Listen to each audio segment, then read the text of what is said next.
So our guest today is Bill Willard, and we started yesterday on the bow section as he talked about recovering the big piece in the expedition that he did and the D-deck door. And I decided to give him the bow of the ship. And you can see his little Easter eggs there. Bill Willard.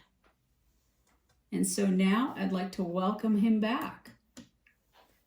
Thank you, Shelley. It's a great honor to be here with you again. Thank you. So I thought today there's a story that is so dramatic. It's so heart-wrenching, gut-wrenching. It just has everything in it. And that is the story of the Addergoole 14. And I would like you to talk about that because I think it's such an amazing story. And also, I don't know that people really widely know it. And also, I mean, nobody knows more about it than you. So I really hope that you'll be talking about that today and maybe showing us some of the research that you've done. I'll be happy to do that. Definitely looking forward to it. Today is a famous day, though. Yes, it is. That's right. It is the day that the Titanic went out for her sea trials. It's Sea Trials Day, April 2nd, 1912. It is indeed. Titanic sea trial was most unusual because it only lasted 6 hours. My theory, my thought is they'd already done a lot of the testing with Olympic. Olympic was underway. Titanic was so similar to Olympic. All they did was just a few different things in that 6-hour time period. And instead of really taking Titanic, through the course, they deemed her worthy and ready to go. And then Captain Herbert Haddock, he was actually the first captain of Titanic. Herbert Haddock was in charge of Titanic for the 550-mile voyage from Belfast down to Southampton. And of course, down in Southampton, they would begin boarding and loading for the passenger journey. Can you talk a little bit about why they, since they had Captain Haddock, to do that, why did they replace him with Captain Smith? E.J. Smith was the #1 captain for the line. He was the top of the line. He was the best. And they pretty much knew he was going to retire very soon. And his plan was to take Titanic across and back to England and then retire. So they felt that was going to be a great way to christen Titanic and to honor E.J. Smith with his final voyage. I'm sure there's some other reasons that some may have uncovered, but that is my belief that that's why they did it. What do you think Captain Haddock thought about all that? I'm sure he wasn't too upset with it. They were going to hand off Titanic to Will Murdoch. So Haddock had other plans. They had other plans involved in store for him somewhere in the line. Pardon me. So he did have something ahead of him, I'm sure. But that changed the world. Well, let me ask you a question. Do you have any research or have you seen anything, interviews perhaps, because I've never thought about this before, where Haddock talks about his thoughts on the sinking? I've never seen any interviews with Haddock. That is a very good question. I think George Behe would be one. If anybody would have that kind of information, George Behe might be the person to have it. Don Lynch might be another. Charles Haas might have some information about that. I would think those three, if anybody, those three may. Okay. That very good question. I have a new object of research this summer. Yeah, me too. I'm going to go and search all the genealogy bank newspapers and see what I can find because I don't know why that popped into my head, but yeah, that would be really cool to hear him talk about that because they had to search him out and say, hey, this could have been you. What would you have done? Would you have taken the southern route? Would you have stayed with the northern route? What would you have done? So that'd be interesting. All right. Well, you share what you find with me, and I'll share what I find with you. We have a plan. All right. Sounds good. Okay. So happy sea trials to our lady, and on with the Addergoole 14. I'm going to pop a screen share up here so that you can see some of these images that I'm talking about.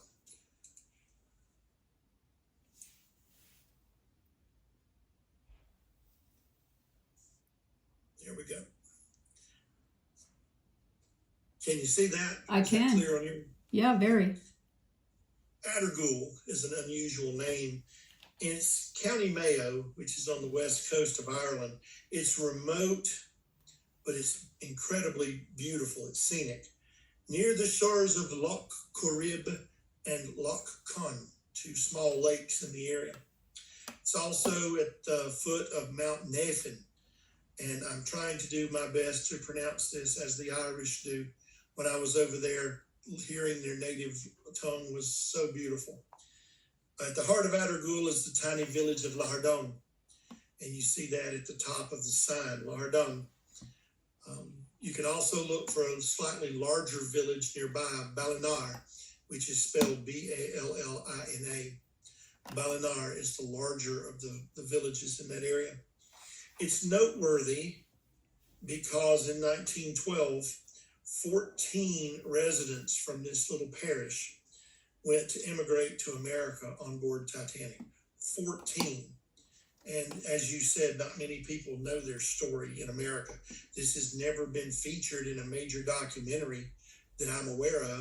It's been mentioned briefly in a couple of them, but not any in depth. Now, in 1912, the population of this village was 96. 96 people in 22 homes.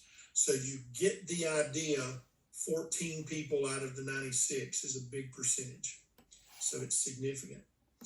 This area was a tough place to live. It was very poverty-stricken. The climate was cold. It was wet. Now, most of the families had 10 to 12 people in the household. A mother and a father would typically have anywhere from 6 to 10 children. They lived into 3-room houses. Some of the houses had dirt floors, and they shared them with their farm animals. So imagine half of your house is where you sleep and eat, and the other half is the barn. And it's same dirt floor. They're in there in the bad weather just like you are. So they were jam-packed very tightly. One family, one of the Addergoole families, lived in a situation like that. And the family was separated from the animals by a water trough. And that's how they separated it. Everyone worked from sunup to sundown. It was literally a hand-to-mouth experience in that village. If they didn't work, they couldn't eat. The community was close-knit. Everyone knew each other. They were dependent on each other, and many of them were related to each other. A lot of cousins married cousins.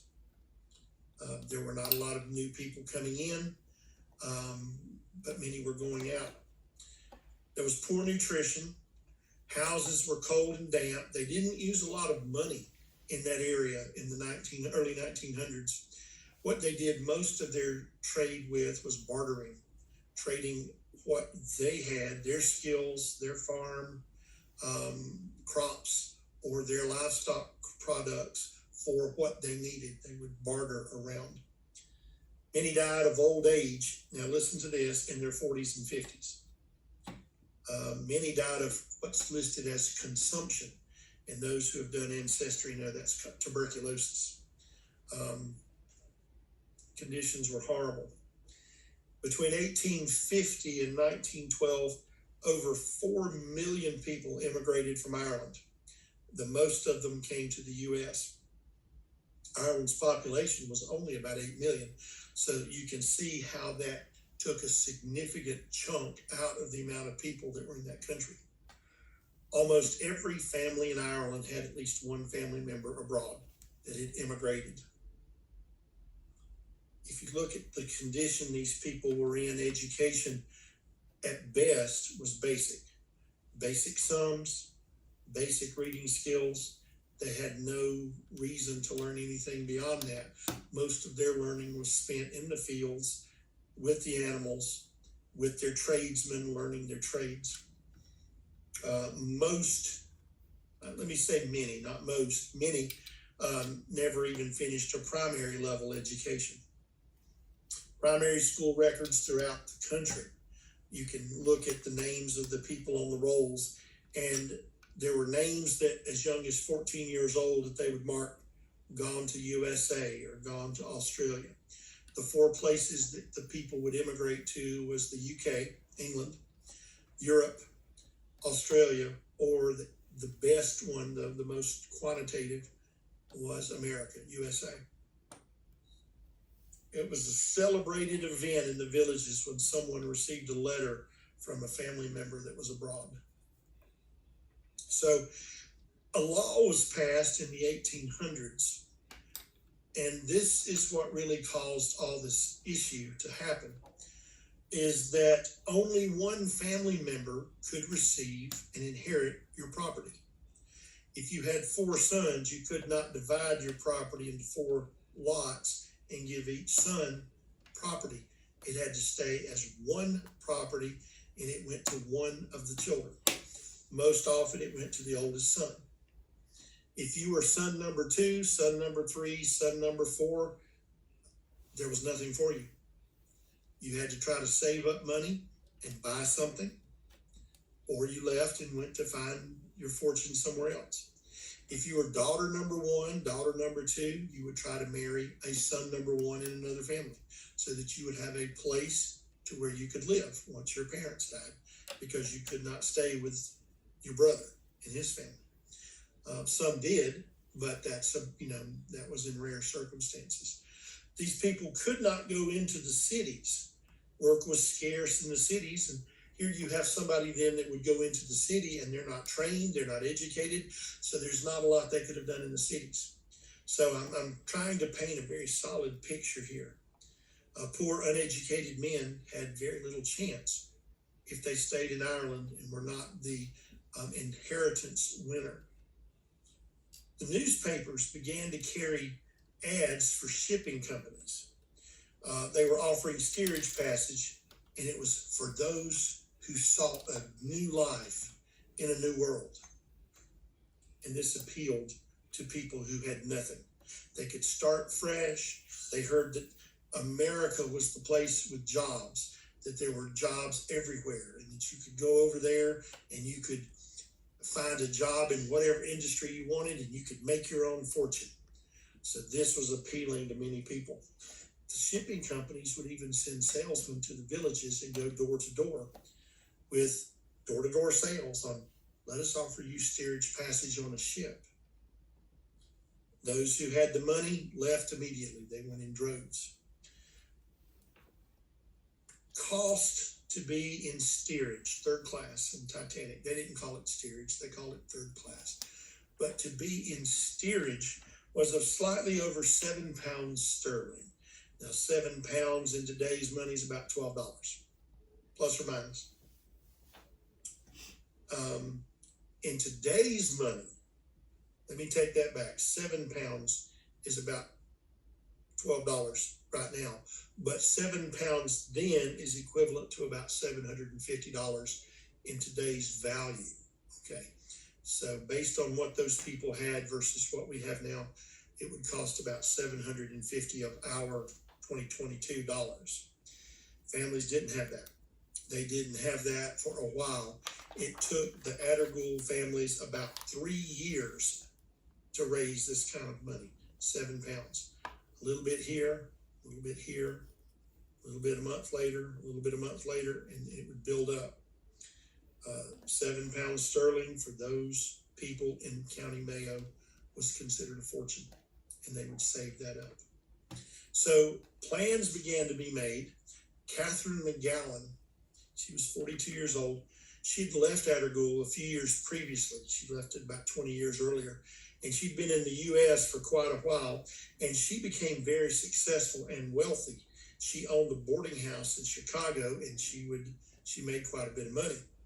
So her plan was to go and escort her niece, Annie McGowan, back to the U.S., escort her and bring her back. And she had ideas of letting Annie help her with her business. And then Annie would, be able to make some money and then do things on her own. So with this plan starting, the village very quickly found out that Catherine is coming to get Annie. If anybody's going, let's let them all go together. Let's all go at one time. Catherine had told stories of broad streets and jobs aplenty and lives that they would live beyond their wildest dreams. Now, considering what they lived in, the poverty environment they lived in, normal living in America was probably beyond their wildest dreams. So it was decided and convinced that this group would go together. And so they began to do this. Now, when you enter the village, of Lardon, this is one of the traffic signs that you'll see on the road. My host was Tommy Canavan, nephew to Pat Canavan. And he pulled up and let me take that photo. This is a picture of Lardon in the 1910s. And you can see the roads, everyone's walking. All the houses look the same. They all have one or two fireplaces. They all have those steeply sloped roofs, and they all have 3 rooms, one room, a major master room. And the fireplace on one end was shared with one of the bedrooms and the master room. And if it had a second fireplace, it was in the 3rd bedroom and also shared in the master room. You could do cooking over one side while the other side was also providing heat. But all the little fences are still in Ireland. They're still in the village. All the way down the road, these little rock fences are there. Here's a typical picture of an Irish family from County Mayo.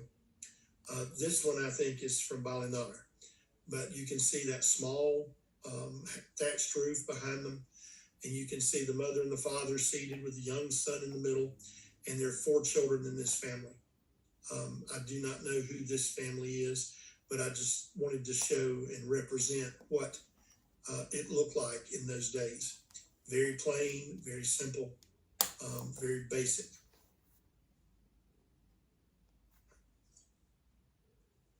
The members of the Addergoole 14, we have John Burke, 42, and his wife Catherine. They had known each other and had been sweethearts for a while and had married. They lived very close. In the center of the Addergoole parish is the St. Patrick's Church. St. Patrick's Church still stands. The baptismal font, remember they're all Irish, they're Roman Catholic. The Irish are definitely very strong, devout Catholic people in this part of the country, in this part of Ireland. They were all baptized in the same baptismal font that is still there in that church. When we were there, the priest told us that we were more than welcome to use anything, but he did not want us up on the altar part of the church, and he did not want us, if it was okay, not to film with that behind us, because that was the holy part. So we filmed at a right angle, showing the rows of seats behind us, and he had no problem with any of that. He thought that was perfectly fine, and so we honored his request. So John and Catherine Burke married. They had decided, let's go together. And one of the unusual things was that Catherine was expecting. They'd been married a little over a year, and they were expecting. I'll tell you more about the Burkes a little bit later. John Burke's sister, that's a mistake. It says John's brother. It should say John's sister, was married. She decided to go along with them. So the 3 of them traveled together. The beautiful little picture there is Nora Fleming, age 24.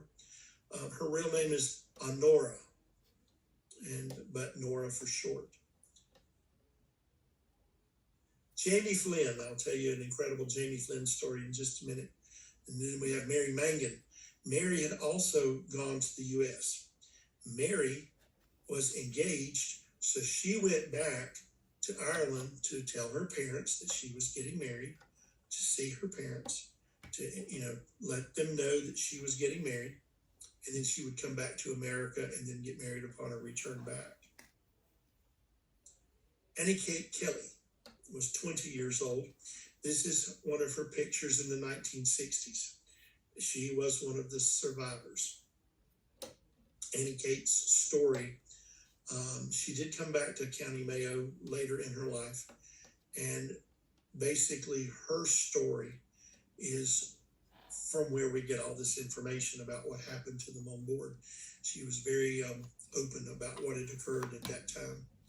Bridget Donahue, and notice how they pronounce that in Ireland. It's Donahue, was age 21. Delia Mahan. Delia was a young, pretty little girl, and she worked in one of the stores. I'll have some more about her in just a minute. Delia McDermott, age 31, and again, this is a picture of her in the 1950s, late 1950s. Delia has the most incredible story of her survival that we'll talk about in a minute. But I'm introducing these people to you now so that you can get an idea who they are. Pat Canavan was age 20. He was a strong, thin, red-headed Irish lad. He already had two siblings that were in America. One was in Philadelphia, and he was going to that sister's house in Philadelphia. And it was tragic how they, what happened afterwards. But I've been in Pat's house, the house that he lived in. His first cousin was Mary Canavan, age 21. Now, the Canavans were very close to the Flynns. Pat and Jamie were best friends. They did everything together back home. The third survivor is Annie McGowan, age 17, when she was on the ship, and she was the niece to Catherine McGowan, age 42. And there you see pictures of both of those. Annie's story was very tragic. She did not want to talk about Titanic a lot. When she got older, one of her grandchildren was looking in one of her drawers, and there were some newspapers about Titanic. And then they saw Annie McGowan's name, and they said, "That's my grandmother." And of course, Annie didn't want to talk about it, but she eventually did to her family.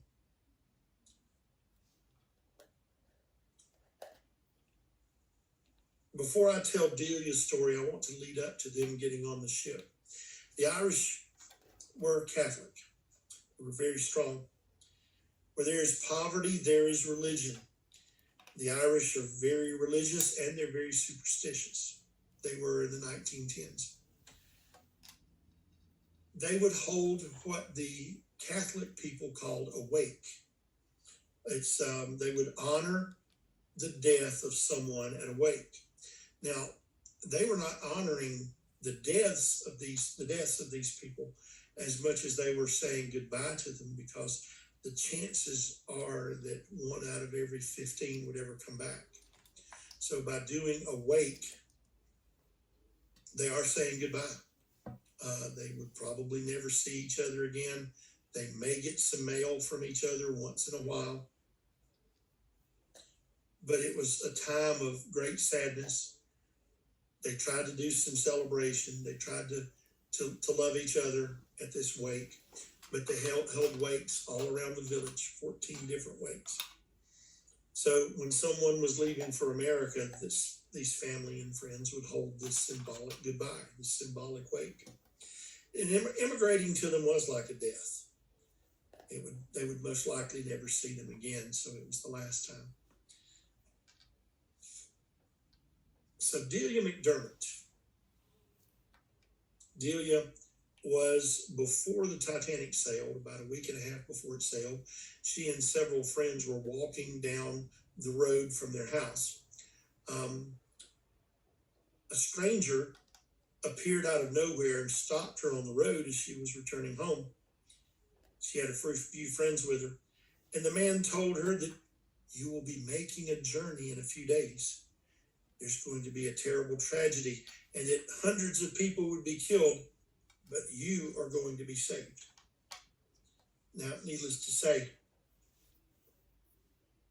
all of her friends are starting to say, ooh, because they were very superstitious.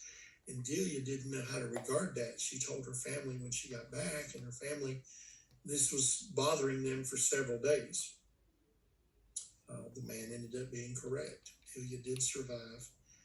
If he knew she was going to be on Titanic, he predicted the disaster. Mary Mangan's story is that she spent days before with her parents, and she was packing because she was going to go back to be married. What is tragic about Mary Mangan is after the ship sank, they identified her because she had a watch pin that was on the lapel of her outfit. It was engraved with her name in two parts, on the outside and on the inside. She also had a wedding ring, an engagement ring on. And so they did recover her body afterwards. They did bury her at sea because it had been a while. They took the items and to ship them back to her parents. And of course, the watch did arrive, the watch with Mary Mangan's name on it, but the ring disappeared somewhere in transit. Someone took the ring. So the ring was never seen by the family. But the current members of her family still have her watch. It's a very tragic story. This is Mount Nathan. This is where the village exists, and you can see the beautiful countryside. You can see it from all of the Addergoole parish. In the wintertime, it does have snow up on the top of it. It's considered a fantastic feat if you can hike up to the top of it and back in one day. It's not as huge as some of our western North Carolina and Tennessee mountains, but it's the highest part in the western part of Ireland. And it's that's how I knew I was approaching, as I could see Nathan as it was approaching. Here it is going into the village, and you see the sign on the road. I will have to say it was very discomforting driving on the wrong side of the road. I kept flinching when we go around a curve, anticipating here comes a car toward us, but that never occurred, of course. To the right-hand side, you see those low fences. All of the houses have those low fences around them. They're either rock, or they're stone, or they are cut block that did a symbol like that. In the church, St. Patrick's Church, they hired and had made two beautiful glassworks. This is about 12 feet tall, okay? This is not my photograph. This is a picture from the Addergoole Titanic Society. My photograph, it's a little bit darker because the church was dark inside. But there's a couple of things to notice about this picture, very close. This is Annie Kate Kelly's story. Annie Kate Kelly saw two things before she left the ship. She saw Mary Mangan, and the first lady on the right is Mary Mangan because you can see her watch that's there on her lapel. Mary waved goodbye to her, and then next to her is redheaded Pat Canavan holding his rosary. And Pat let her know that we'll be praying for you. And he held up his rosary. And those were Pat Canavan's last words to Annie Kate. The Burke ladies, Catherine and Mary Burke, got into the lifeboat. They would not allow John to join them. And John was not going to argue or fight or anything like that. He was a gentleman. Even though he was a poor gentleman, he was a gentleman. And so the two ladies said, we're not going without you, John. We're going to stay with you. We'll be together. And he knew that his wife was expecting, and he said, you've got to go. The baby. And she goes, we'll all be together. We will be together. And that is so similar to what Isadora Nida Strauss did. And this is another example of it that actually occurred as well. But no one knows the Burke story. So when John's wife and his sister, Mary and Catherine climbed out of the boat. They looked at the next lady and said, "Come in, miss, get a spot," and that was Annie Kate Kelly. So she was able to take their spot. Down at the bottom, that is Annie Kate waving goodbye to them as their lifeboat is being lowered. They've set up a memorial in Lardon, and it's such a beautiful memorial. This is my photograph. I just sat there and I had to take it all in. It was very special. This little village in around 2008 or so, starting around 2000, they started talking about their heritage. And nobody had come to the village to talk about the Addergoole 14. Nobody said much about the story of the Addergoole 14. But the townspeople said, "This is so important." Paul Nolan was a doctor in the village. And Paul Nolan said, "We need to get these people together and we need to document this story and we need to chronicleize it and we need to honor these people from our village." The town historian, Toss Gibbons.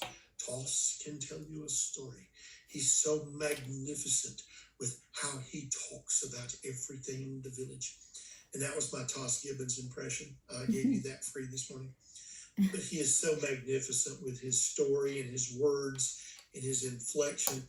And he's like a professional storyteller. And I love Toss to death. My American friend, I've got some more things we're going to talk about the next time I see you. So we're hoping that we can go back this summer. We were going to go in 2020, but COVID stopped that. And they also canceled it for this year in April because it's on Good Friday. So they canceled the 2022 memorial. And so my family, and my wife and I may be going this summer. And if we do, we'll go by and visit this. But this little area has about a 5-foot rock wall all the way around it. They have 4 statues. 2 of them are female holding hands. One is a young female turned and waving goodbye. One is looking forward. Each of the statues are so impressively done. You can see this from another area. 2 of them are looking at each other. It's believed that those 2 to the right-hand side are Annie McGowan and the older cousin Catherine McGowan. The model for the male is Dr. Paul Nolan, the man who established this idea, and the town funded it, and it's an incredibly well-kept, beautiful memorial. The statues are so wonderfully made. The buttons on the suitcases are described and defined. The curls in the hair are nicely defined. Nor Canavan Holst Gibbons. Nor is the great niece of Pat Canavan modeled the girl that's waving. Don't know who modeled the other 2. I think Mary Rowland may have modeled the older one. Mary Rowland is one of the leaders in the Titanic Addergoole Society. This is a very unique. The picture on the left, according to Irish tradition, when one of the family members would leave, they would leave a light on in the window so that when that family member returns, the light would guide them home. This has a solar panel on top of it, and at nighttime, there's a light that lights up in that upper window. This side of the house, this facade, you can see where it's at on the right-hand side picture as well, was made of the rocks from each of the Addergoole 14's homes. Back in the far back is something else that I'll show you. It's between the 2 flags on the right is another part of this that I'll show. But I just had to sit there on the bench and look, and reflect. In the far back, between the middle 2 flags, is a likeness of the ship. It's a gold-colored bow, and it says Titanic on it. This is from the rocks of Jamie Flynn's house. Jamie Flynn's house began to fall down, and they used those blocks to recreate what the interior looked like. Oops, let me go back. There we go. The large part on the left is the large hearth in the main room, and then there's a little offshoot to the right. That's where one of the beds would be that the kids would sleep on near the fire to stay warm. You could walk around back. There is the kitchen area where they have things that they could put on the other side to cook on. But these were made from the actual stones from Jamie Flynn's house. They just removed them and rebuilt them here. There it is one more time so that you can see. It's at the foot of Mount Nathan. There's parking area that you can park right there along the side of the road. People just pull up onto the sidewalk. That's how they park there. There's not a lot of traffic, so it's not like there's a log jam. They have a few exhibits that you can stop and can read when you walk around the path, but it's nice and peaceful. The 4 flags are Ireland's flags, County Mayo's flags, the village's flag, and the local football team's flag. I have to have that there. Huh.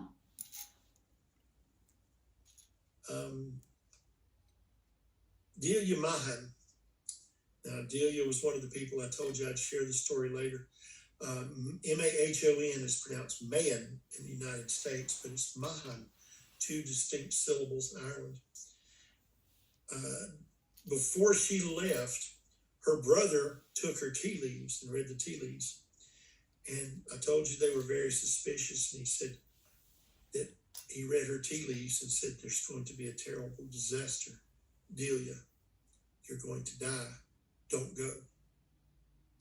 And this is the night before she left. So there's no way that she could back out at that point. But her brother told her that she would not survive in the disaster. Now, Delia McDermott, this is actually Delia McDermott's house, what's left of it. The thatched roof is completely gone. It's overgrown. I did not go into it because it was on someone's private property and I did not see them to ask permission. The fellow that I was with said, go ahead, nobody's going to care. You're just here to take pictures. They're not going to care. And I said, next time I'll do it. I said, I'm the kind that would rather ask permission than to be upset somebody, you know. If you'll notice the fence there, it's because he has some cows. And the cows, I was their best friend. They came up and wanted some attention. And they distracted me from my picture taking. They were so very friendly. It's like, no, they wanted me to come pet them and feed them and things like that. And they just wander around in that enclosed area. But that was Delia McDermott's house.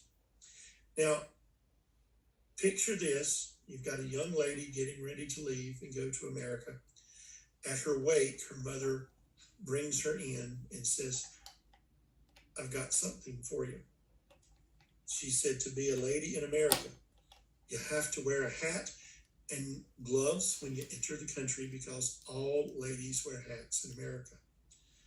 You must arrive wearing a hat and gloves, her mother told her. She went to Hickson's shop and she had bought Delia a hat and gloves. Now she had to save for those probably a year to, 9 months to a year to buy those, but she wanted her daughter to be proper. Hickson's shop still stands, even though it has closed recently.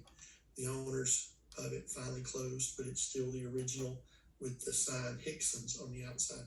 I do have pictures of it, but we were passing in the rain, so I didn't stop and get out and get a good picture of it. So she bought Delia a hat and gloves. As Titanic began to sink,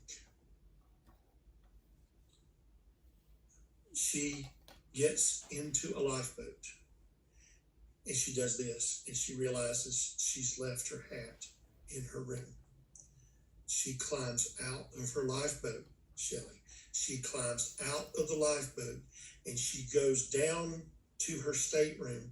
She grabs her hat and she goes back up and retraces the steps back. Now, Shelley, you know how difficult it was for Mother Axe to get from her cabin up to the boat deck.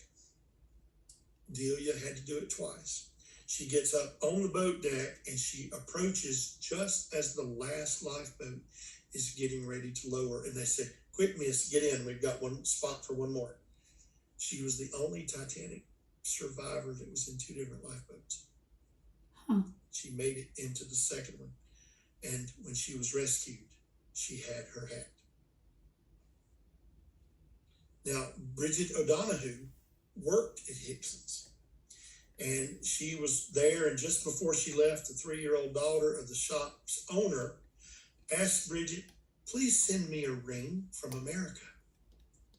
And Bridget said, I'll do that. And so she took some string and she put the string around the girl's finger to size it. And she kept that piece of string with her.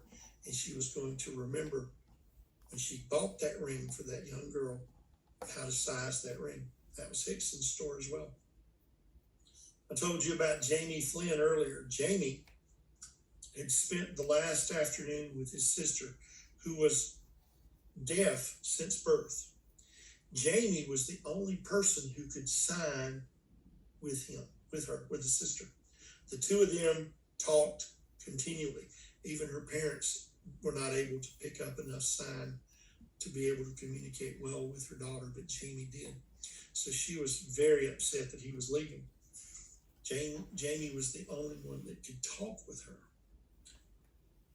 Jamie promised her, he said, as soon as I get to New York, I'm going to get a job, and the first thing I'm going to do is send you back money for passage.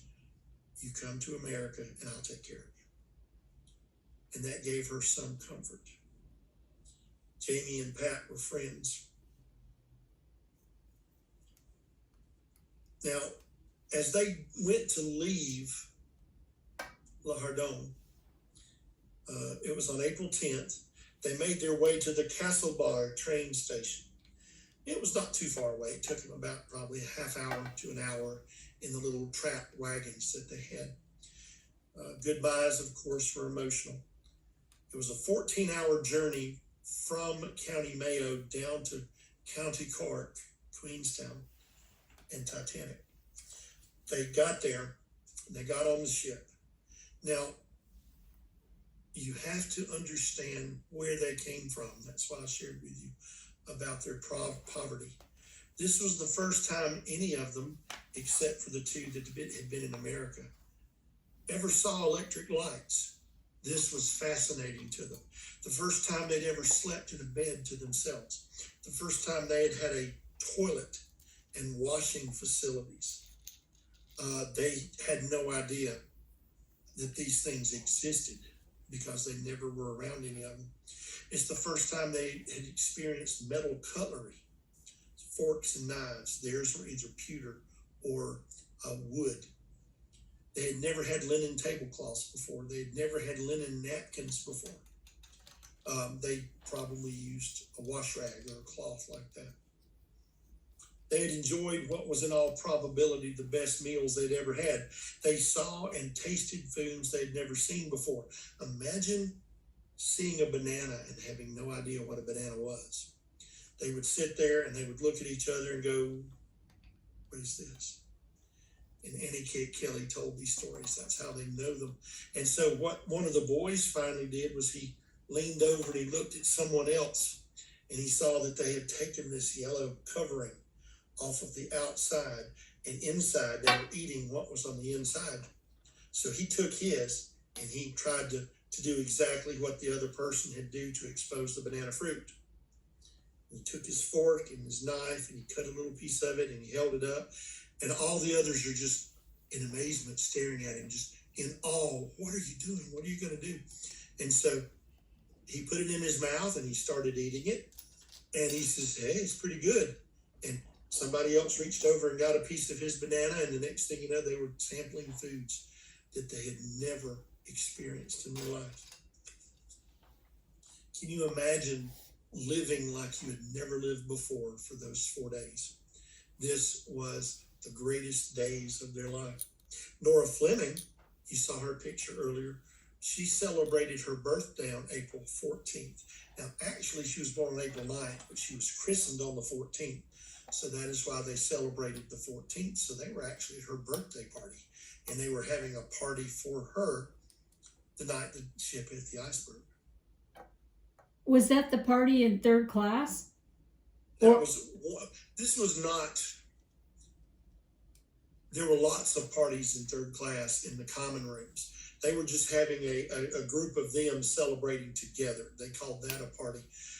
I'm sure that if they were in that common room, everybody said, she's having a birthday, happy birthday, while the rest of them were doing their third class dancing and talking and mingling and everything like that in those common rooms, in that big one common area particularly. So this to them was a huge celebration, but they were celebrating her birthday. Annie Kate Kelly said stewards in her area of steerage did not wake them after the ship hit the iceberg, not right away at least. She was saved in boat 16, and she was haunted by wild scenes on the boat just before it went down. That's a direct quote. Wild scenes on the boat just before it went down. The two boys, after they were awakened, the single men and the single women were kept in different parts of the ship. So Jamie Flynn and Pat Canavan ran back to find the women, and shortly they were able to meet up with John Burke and his wife and his sister. So they went as a group up to the deck. They got to places where there was no ladder or stairwell up to the boat deck. So the guys had to clasp their hands together and make like a foot step. And here, ladies, step in this step, and then they would hoist them up to the next level. Here, you're next, step in our hands, and then they would lift them up. And they lifted John up, and John would help the ladies get up and things like that. And then when it came time, he said, okay, Boyle, it's your turn. And one of the two would step into the other's hands, and he would hoist him up, and he would climb up with John's help. And then the last one would say, okay, here we go. And he would jump, and they would catch his hands, and they would pull him up. And this is how they had to traverse up the different decks to get to the boat deck because of the locked cargo ways. They got to the boat deck, and all those things started happening. Annie Kate Kelly was able to get into the lifeboat because the Burkes vacated. Delia McDermott ran down. She got her hat. She returned. Pat Canavan had his rosary. I'll be praying for you. He held his rosary up. And Mary Mangan said, good luck, goodbye, God bless you, as Annie Kate's boat began to lower. None of those that were on the boat survived. The three survivors ended up being Annie McGowan, Annie Kate Kelly, and Delia McDermott. Annie Kate and Annie were hospitalized in New York City because of the cold and because of the stress and the strain. And the people came over very quickly wanting them to sign papers. They were going to give them X amount of money and sign these papers. And if they had signed those, that would have released the claims against White Star. Sort of like lawyers jumping in real quick. Both were traumatized. When they were released from the hospital, all that they had were their nightgowns, shoes that someone had given them, and coats. They had nothing else. Some of the rescue agencies had to give them clothing and things like that before somebody came and took care of them. Annie Kate became a nun. You saw her picture. She became Sister Joseph Patrick Kelly. That was her father's name, Joseph Patrick. And she lived in Chicago until she passed away in the late 1960s. When we visited, this was one of the funniest things that I found right next to the church. Is Murphy's Bar and Funeral Directors. You got to take advantage of every ounce of space that you have. So Murph directed funerals, and he also had the bar. And when we were doing our interviews, it was cold and it was wet. And Murph said, I'll stay open for you. Come up and I'll have you some tea. And so we had hot tea, and he brought out some snacks, and we sat there for about 2 to 2.5 hours just talking. There were about a dozen of us, and we had the greatest time. They would like to listen to me because of my American accent. They would like to tell me stories of different people in the village. And I was just absorbing it all in. They were such wonderful people. And Toss Gibbons and Tommy Canavan said, it's very rare we get someone to come over here from America that cares about this story. We don't think anybody cares about it. And for you to care about it as much as you do, we want to take advantage of that as much as we can. And so before I was leaving, they said, now when you come back next time, you're going to have to come over and we'll have dinner at our house. And somebody else says, you'll have dinner at my house next. And we'll have, they were all inviting me to come meet their families, to come talk to them and to come listen to their stories. Because those people in that village think nobody cares about those 14 people from Addergoole. They had the memorial service at 2 a.m. County Mayo time.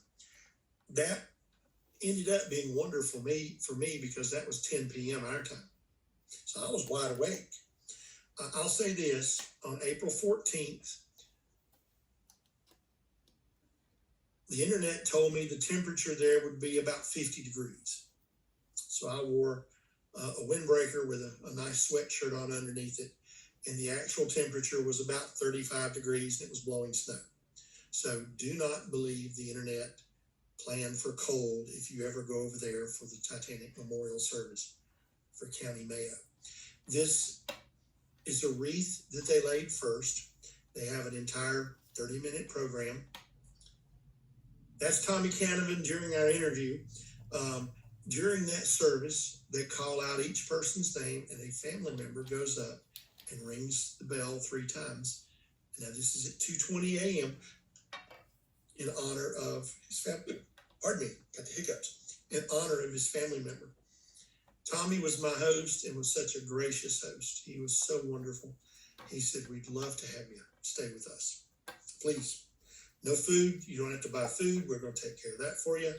He said, we'll even take you to the airport afterwards. You just let us know. So you can see them interviewing Tommy as he told about Pat Canavan. Pat's story is unique. Tommy took me to the family home place. Now, it's a lot bigger than it used to be, and the floor is a little different, and they've added on to it in the past 100 years. And his uncle still owns the house.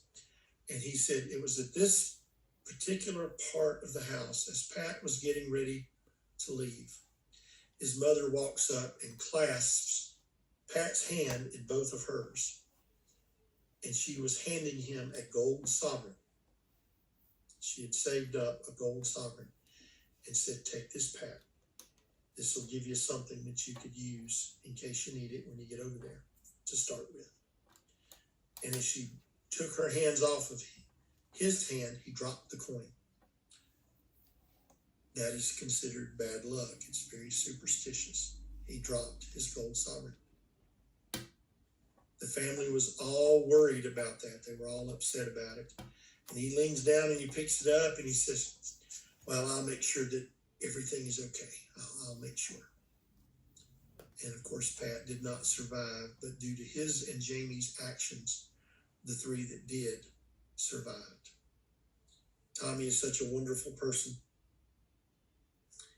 Here's a close-up of one of those statues that's in the memorial park, and it happened to be drizzling that day, and it looks like it has tears on it. But you can see even the weave of the sweater. You can see that there's a texture to it, and the faces look so special. I did that a minute ago. There were only 3 lifeboats left when the Addergoole 14 got up there. Let me go make sure that that's the last thing.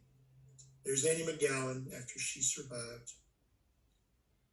And that pretty much is the story of the Addergoole 14.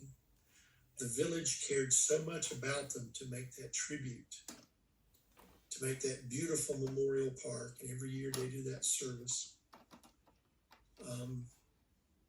One of the things that really emotionally hit me was near the end of that service, the leader of the service said, to close tonight, in honor of the Addergoole 14, we're going to say together the Lord's Prayer. And I thought, I know the Lord's Prayer. I can say this. And I started to say, Our Father. They were saying it in Gaelic. They were saying Irish language. And I was torn between, do I continue saying it in English or do I listen to it in the Gaelic? And it still has the same pauses and the same breaks as we do in English. Uh, Our Father, which art in heaven, and they'd have their pause. Hallowed be thy name, they would have their pause. And I was just sitting there listening to these people saying it, and they were all doing it because they're all Roman Catholic. They'd already rung the bell.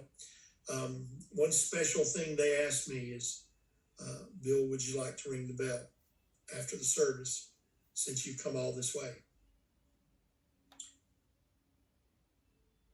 I got that big lump in my throat where I thought, wow, well, they're asking me would I like to do this. And I said, I tell you what, the first time I'm here this year will be to honor them. I said, I'll come back and I'll do it again. And next time I'll ring the bell. And they said, we've got you spot in line ready to do it. So the next time I go back, I'll get to ring the bell. Oh. It's such a special. But again, Tommy Kahneman and I talked briefly not too long ago, and he still is amazed that people want to hear this story. It's old, nobody cares. So they keep the story and the tradition alive so that they know and they will remember. And they've asked me to write an American book about it. And debating on which of the two different ways do I want to write. Do I want to write a factual book that tells what the newspapers tell, what the word of mouth stories have told? Or do I want to do this as a historical fiction and put in conversations between them during all this as if there had been a witness there when it all occurred? And I don't know which one really they deserve. Is the actual facts or what they would have said to each other, what they would have done with each other, what they would have talked about in those last hours. And of course, that would be pure speculation on my part in what I'd find out on my research. But I've started both and I can't decide which one I want to do. So people have told me both ways. Do one, and then the other would say do the other. I like the first version, some say I like the second version. So I already got a publisher who published my book. She said, send me the manual, send me the draft. I want to read it. So it's not a matter of can I, it's a matter of which direction would I take to honor those people. When you're over there, you'll meet almost everyone in the village is related to one of those people. They're distant cousins.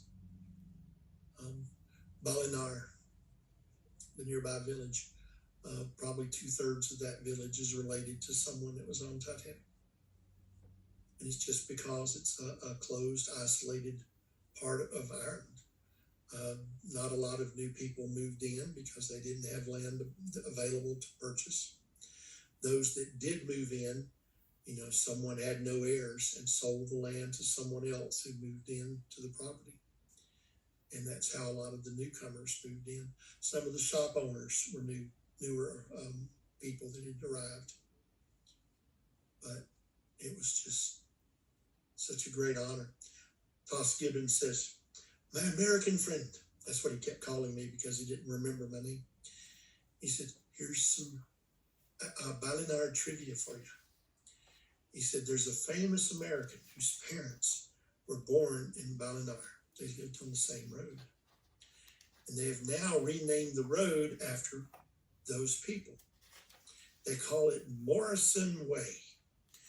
Would you have any idea of any famous Americans? Last name Morrison. And I thought for a minute, had a sip of my nice warm tea. It was I had several sugars in it, so it was nice brewed tea. Beautiful, tasty. And I said, there's two Morrisons that were famous that I could think of. And I'm thinking of the older one as my first guess. I'm thinking, would it have been the parents of Marion Morrison? And he just leans back with the biggest grin on his face and he says, You're right. Marion Morrison it is. It is his parents that were born there on that street. They lived a few houses apart. And of course, we know Marion Morrison was the original name of John Wayne, the actor. And John Wayne made a movie called The Quiet Man, which was an honor to his Irish parents, who were born in Ballynar in the Addergoole parish of County Mayo. Now, when the movie was filmed, they did not film it in that area. They filmed it up north a little farther, at a different location. But John Wayne did that to honor his parents and their heritage. So that's what we spent all afternoon doing. We were talking and telling stories, and actually I was doing the listening. They were doing all the telling, and it was priceless. I just wish I would have had a recording device that could have heard that. But they promised, they said, you've got to promise, make a promise you're going to come back, because we're going to got some whole lot more to tell you. And so I'll be back one day. That's really beautiful. I think in my culture, as long as you're talking about your ancestors, you're keeping them alive. And it's considered a real honor. So I think that's why they're just so thrilled with you, because you're keeping their ancestors alive.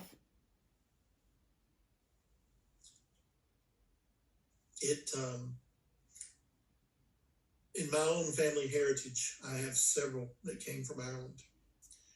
Mine came in the 1850s, and one of them did. And he is near Antrim. He is from a little village called Ballyantrim, which is on the outskirts of the area. And I imagine when I looked out at Mount Nathan and I looked at the countryside, and you can see all the little plots of land surrounded by those little rock fences, just piece after piece after piece after piece. And here's some trees, and here's more, and another fence, and more trees. And they separated these little plots of land. I just knew that that is what my ancestors had lived in, a situation just like that, on plots of land just like that. They had houses just like that.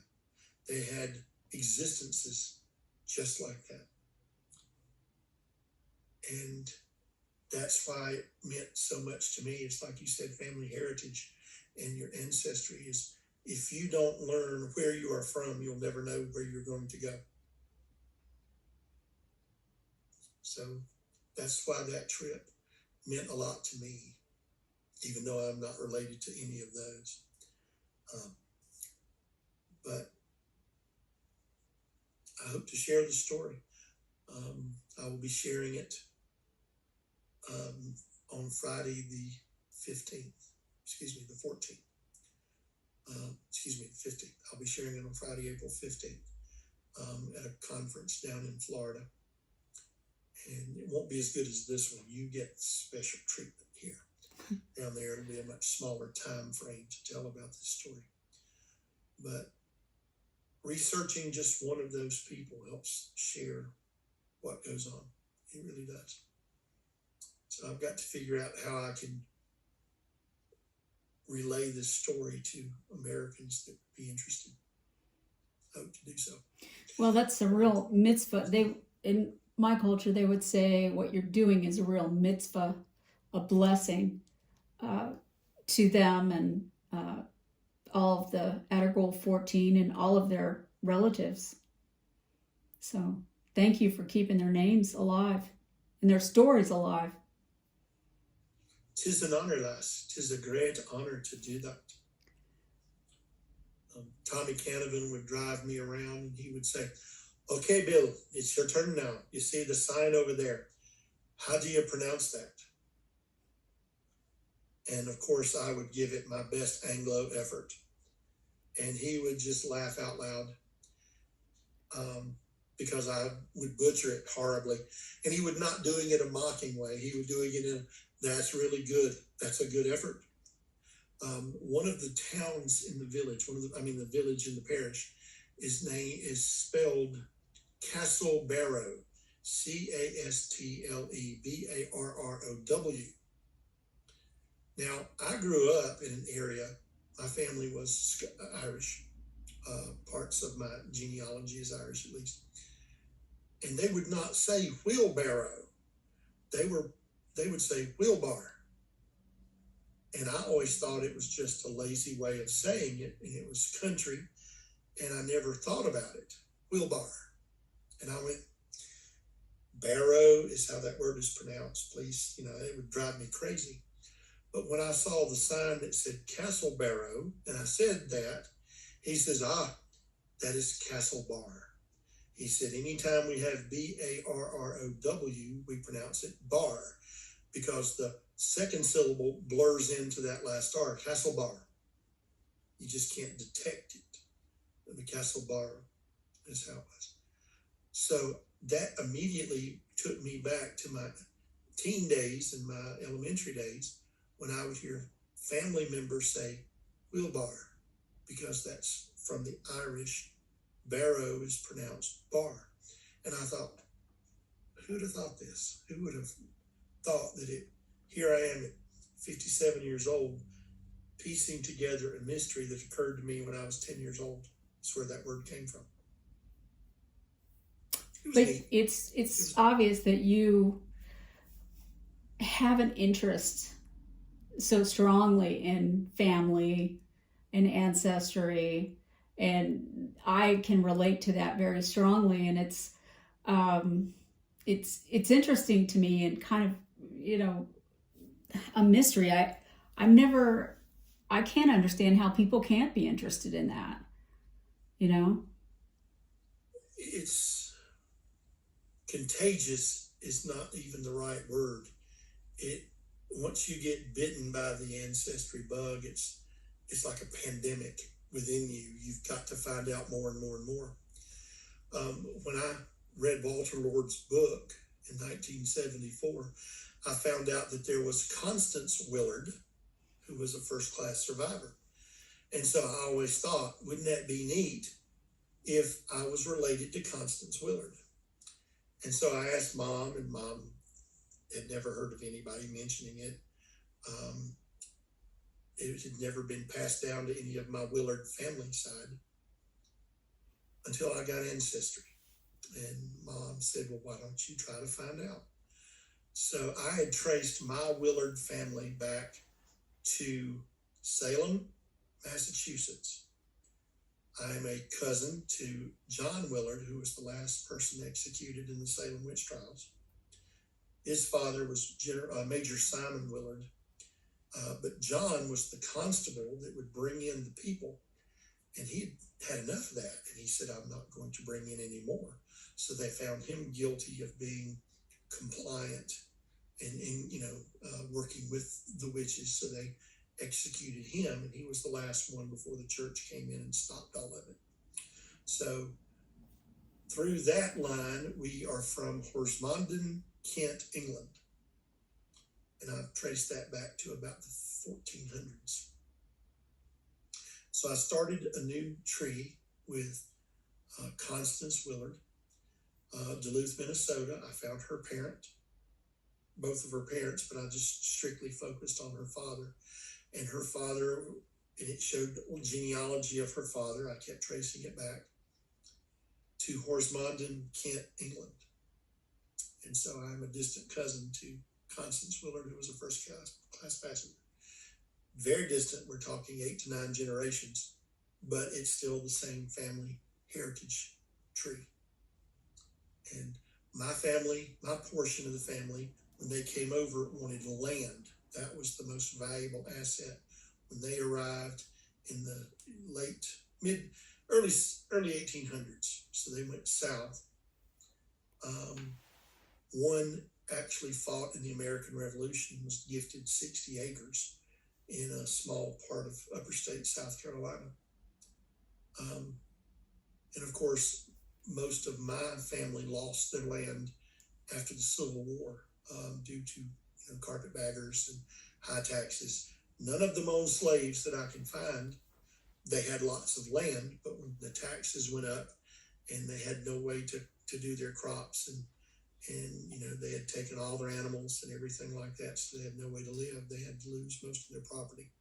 So my family became dirt poor in the late 1800s. And they literally lived off the land, and they were back to what they had been used to. The other branch, which was Constance Willard's branch, went north, and their family got into railroading. And that helped make them very rich during the middle 1800s. So they were very affluent. And, decisions are so interesting. And one decision affects hundreds of people that will follow you. And so, love ancestry. Love to find out about it. I really do. And these people in the village of Lardon and Karoskahim and Balinar and Castlebar and Crossmalina, all those little villages, you blink and you're in another one. You blink, you're in another one. It's like you go past 2 or 3 pastures and you come into another small village. But they are keeping this story alive because everybody's related to them, a large portion are. So I did get a lump in my throat sitting in that memorial thinking about those people. Wouldn't it be neat if one of them could sit on a bench and talk to me? I thought that would be really awesome.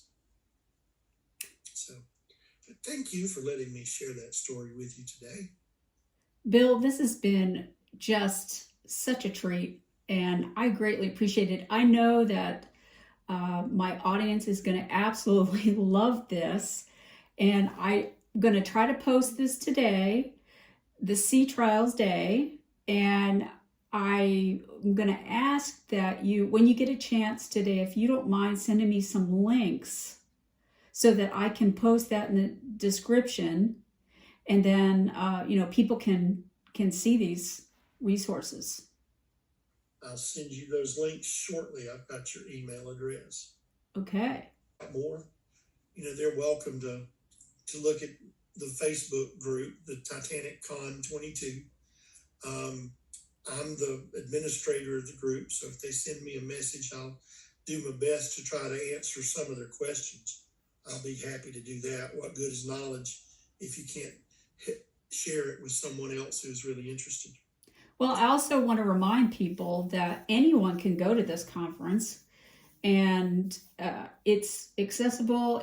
It's really, really wonderful. It has a whole bunch of lectures by experts and some descendants. And, you get to go to the Titanic Museum up in Pigeon Forge and talk to a whole bunch of like-minded people. So it's a really good time. And I'd like to encourage anybody, even if this is just a burgeoning interest that you have in Titanic. I've watched this happen where people come and they don't know anybody. And by the time they leave, they've got a whole bunch of new friends that share the same interests that they do. So I encourage people to check it out. And you're going to send me the links and I'll post it in the description. And I hope to, if you watch this video and you decided to come to the convention because of hearing Bill, I will give you a signed copy of Mama Axe, my great-grandmother's accounts, and I'd love to talk to you when I see you there this August. That is going to be fantastic. You're so right about the conference. We had one couple sign up and they were terrified. And she admitted that even the day before she was thinking about canceling because she didn't know anybody and nobody knew her. And she was they show up and the first thing somebody's going to greet them and say hello. Glad to have you here.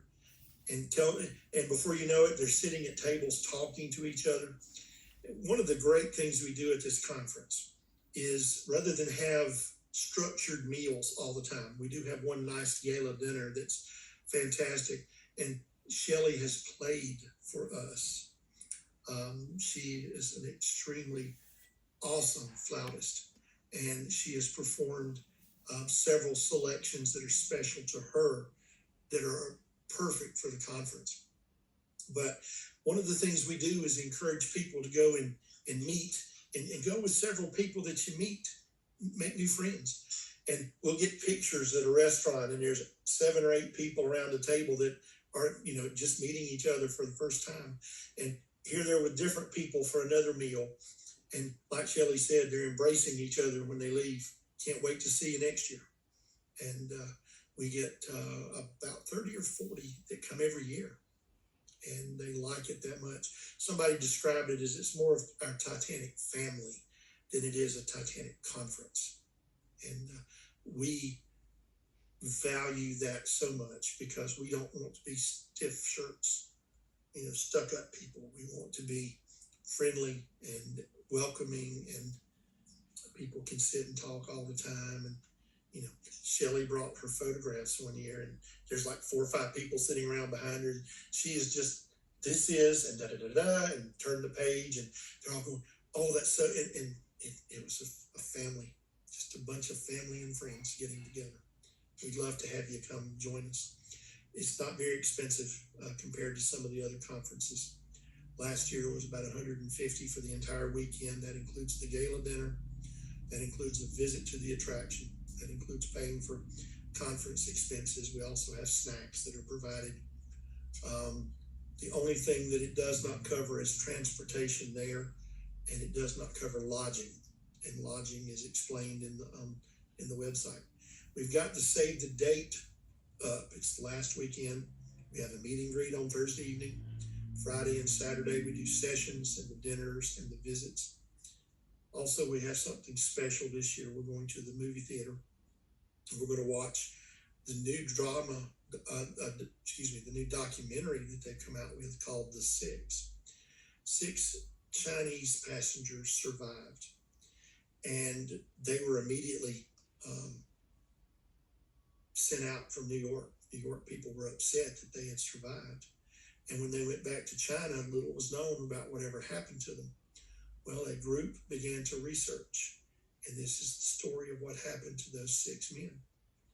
And the name of it is The Six. It's included in the package. You have to buy your own popcorn. It's good popcorn last year. And we also have invited one of the researchers and stars of the film to come and talk to us as one of our keynote speakers. So that is on the horizon. Most of the details will be put up, and registration will open by May 1st. It's for the end of August. We end up with an average of about 85 people, plus or minus, and have a great time. Hope to see you. I'll send you those links, Shelley. Thank you again for having me. This has been most wonderful. Show us what you've done. So here's the bow. And I did this part while we were talking. And I just want to say a little bit about why I'm doing this while I'm chatting with experts. And that is because this story is a part of my DNA. It's a part of my life and my family's life. Leah Axe was my great grandmother, but she still has 3 living grandchildren. And we knew her, and it's important for me to get the story straight. I've talked to you a lot about that and how I really want to honor her by doing primary source research. And I feel like I'm reconstructing the Titanic and the real story by talking to people who have done a similar thing. And I know that you have, you're an academic like I was, and you pursue primary source research. You and I have talked a lot about how, sadly, in the Titanic community, some people just rely on Wikipedia and sources that may not be all that accurate, and certainly don't rely on primary source research. And by doing this project, building this Lego Titanic, and talking to experts, I feel like I really am reconstructing her. It's a labor of love. Absolutely, absolutely. And you know what? We're remembering her too in her full glory, because we're saying her name and we're trying to really give her story in the most accurate way. It's amazing how there's so many people that are captivated by something that happened so long ago. And includes the people that were enthusiasts of Titanic before James Cameron's movie came out. There was a big, huge bubble increase of people that were fascinated with Titanic, but a lot of those have moved away. That was a trendy thing. And Cameron's movie came out in '97, so that shows you it's been 25 years since that, just about. So some of us it's been a part of our lives for a long time. Yours, it's been your entire life. Yep. Well, Bill, thank you so much. And I hope people come to the conference that heard this. And if you do, come up and find me, and I'll have a treat for you. And you will really enjoy come to this conference. I definitely guarantee that. Say hello to me also. Oh, absolutely. Well, you'll be at the front door greeting everybody.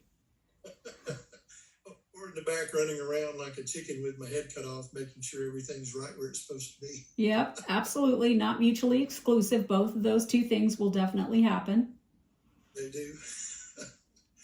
It's going to be a good weekend. I'm looking forward to it.